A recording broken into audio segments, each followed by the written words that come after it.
This is 6 News Now, sponsored by the University of Michigan, Flint. Who's this morning? Good morning, Mid-Michigan. Thank you for waking up with us. It's Saturday, March 19th. The time is 8 o'clock. I'm Michael Thomas, and we're here for you now with this morning's top stories.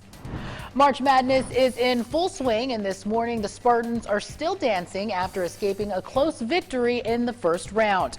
They were led by Joey Hauser's career-high 27 points as Michigan State edged Davidson 74-73 last night. MSU, the 7th seed in West Region, had to fight for control of a tight game in the second half. The Spartans were able to hang on despite desperate comeback attempt from Davidson in the final seconds. And 6 News anchor Nick Mantis was there to see it all, and he's got the latest from Greenville, South Carolina. Well, good morning, Mid-Michigan. It was a wild and crazy game here in Greenville, South Carolina last night. Joey Hauser tied his career high with 27 points as the Spartans were able to beat Davidson in their first game of the NCAA tournament 74-73. And after the game, here's what the Spartans said about Joey's performance. I'm just so proud of him. Joey works his off every single day. He comes in every single day. So I'm just happy he hit his shots tonight, and I'm proud of him.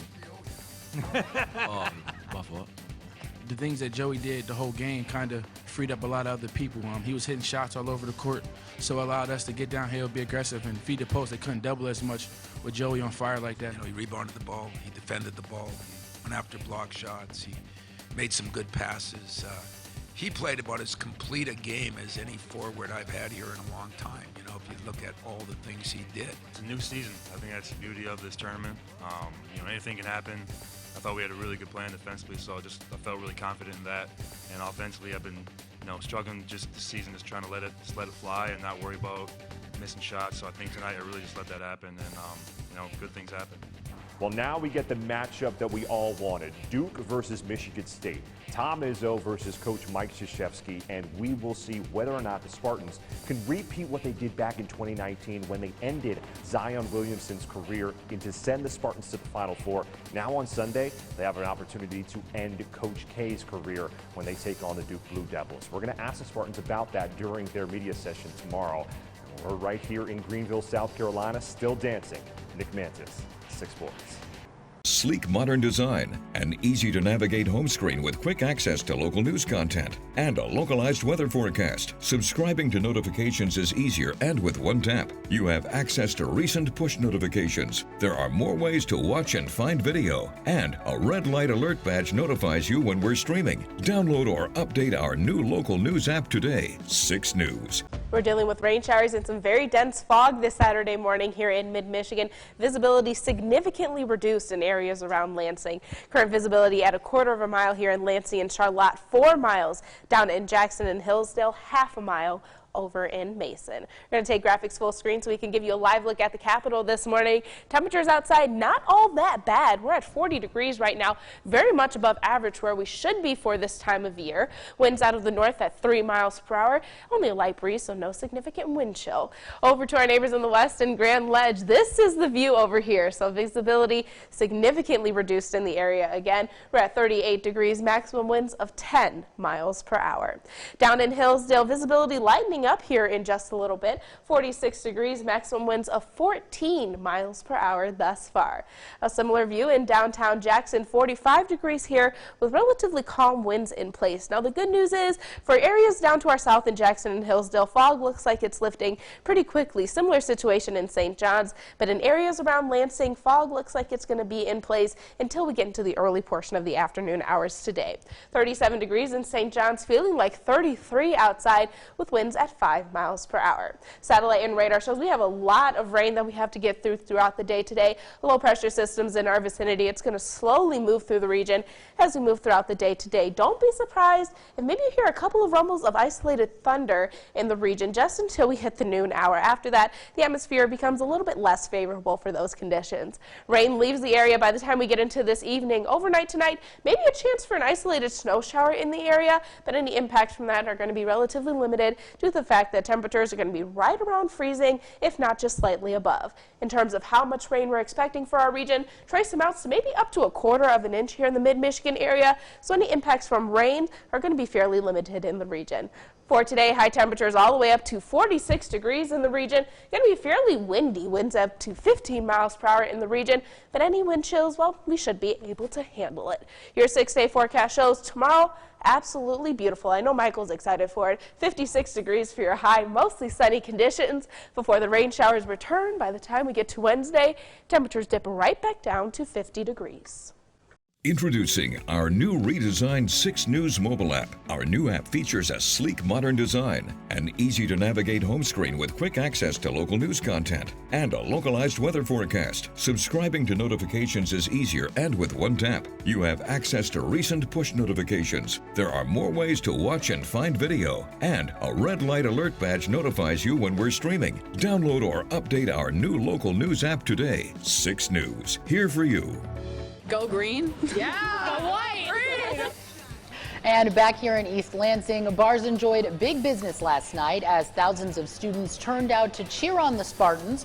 Owners we spoke with say it was a complete 180 compared to last year during the pandemic, and fans, well, they were just excited to be back. The students just got back from spring break, and we had perfect weather for St. Patrick's Day yesterday, so everybody was out moving around. Everybody usually gets pretty excited in this town for it, and it just keep everything going. I just want to see the energy like I needed back. It's March. A little Let's screaming dance. from Tommy. And MSU plays Duke tomorrow at 5:15, and you can watch it all right here on WLNS. And later today, the Michigan Wolverines will be playing in the second round of the tournament. The Wolverines beat Colorado State on Thursday, and today U of M faces Tennessee in a tough matchup. That game starts at 5 p.m., and again, you can watch it right here on WLNS. And new this morning, health officials in Michigan are reporting that the Omicron subvariant BA.2 has now been detected in the state.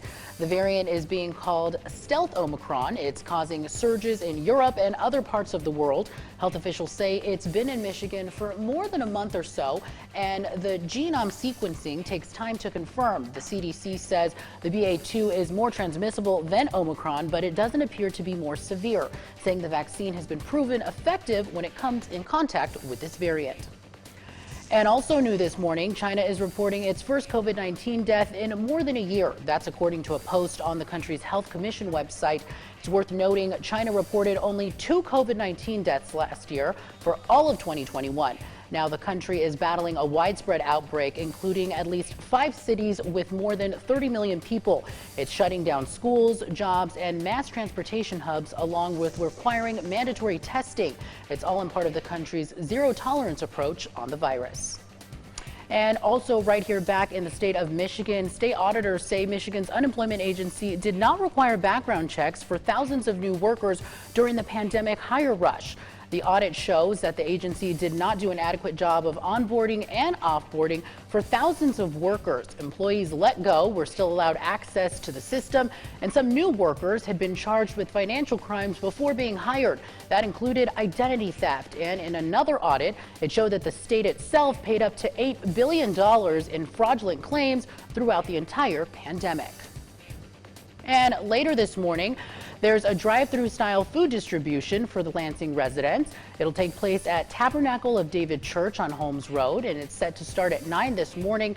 No identification is needed. Food will be placed directly into the trunk of your car, so there's no need to get out. Officials say there is no public restrooms that are going to be available, and the event will be while supplies last. And if you're looking to do something today or this weekend, the Home and Garden Show is back at the MSU Pavilion. Organizers say there are more than 250 exhibits, which include ways to improve your garden, along with classes on gardening tips. The event is all weekend long, and it'll start at 10 this morning and end at 8 tonight. Tickets range from $4 to $10 and can be bought upon arrival. Introducing our new redesigned 6 News mobile app. Our new app features a sleek, modern design, an easy-to-navigate home screen with quick access to local news content, and a localized weather forecast. Subscribing to notifications is easier, and with one tap, you have access to recent push notifications. There are more ways to watch and find video, and a red light alert badge. President Biden is warning China's leader not to provide material assistance to Russia in its war on Ukraine. And a Russian missile strike came very close to a NATO territory city that the Ukrainians hope to find a sense of security in. Natalie Brand is here for you with the latest on the conflict. Russian President Vladimir Putin is showing no signs of pulling back on his war on Ukraine despite economic sanctions, intense international pressure, and large battlefield losses. At a Moscow rally, Putin vowed to press on with the bombardment that has killed thousands of Ukrainians and devastated towns and cities. The UN's migration agency estimates that nearly 6.5 million people have been displaced inside Ukraine, in addition to more than 3 million who have already fled the country. This 16-year-old resident of Kyiv, the nation's capital, is seeing the devastation firsthand. Bomb dropped here, and my family was very scared. On Friday, the Russian onslaught hit an aircraft repair facility in the western city of Lviv, about 40 miles from the border with NATO member Poland.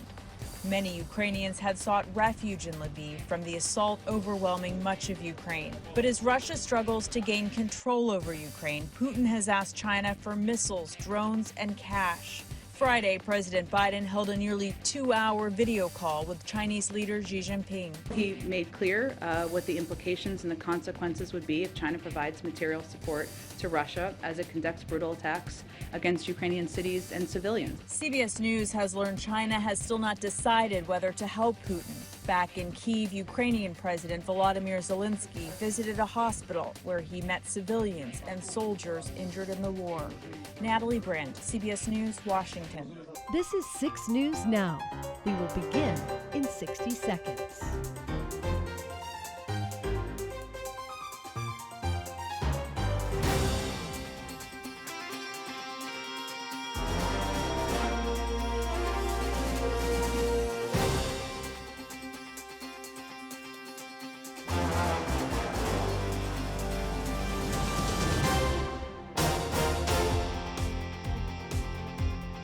Six News Now will begin in 30 seconds.